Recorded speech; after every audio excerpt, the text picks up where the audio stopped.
État d'urgence sanitaire, les hommes en uniforme se mobilisent pour accompagner l'exécution de l'ordonnance du chef de l'État du 24 mars au cours de la réunion de sécurité élargie aux autorités provinciales ainsi que les autorités des services de sécurité de la police nationale congolaise. Il était question de définir des stratégies pour la mise en œuvre des mesures de restriction annoncées par le chef de l'État. Ce comité de sécurité mis en place sous la direction du vice-premier ministre, ministre de la Sécurité, s'est engagé à accompagner des équipes de la riposte contre le Covid-19. C'est une réunion extraordinaire du Conseil de sécurité élargi aux autorités de la ville de Kinshasa.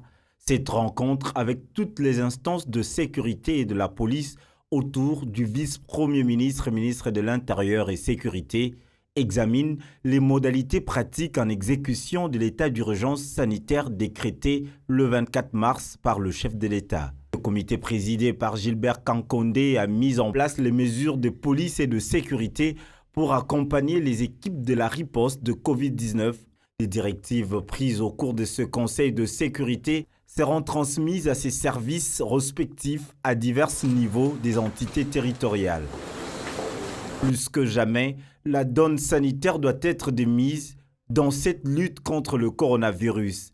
Le patron de la territoriale a, avant cette rencontre, remis au service de la protection civile un lot de banderoles et affiches reprenant les mesures d'hygiène et les règles à observer, ce qui marque le lancement de la campagne de sensibilisation de la population.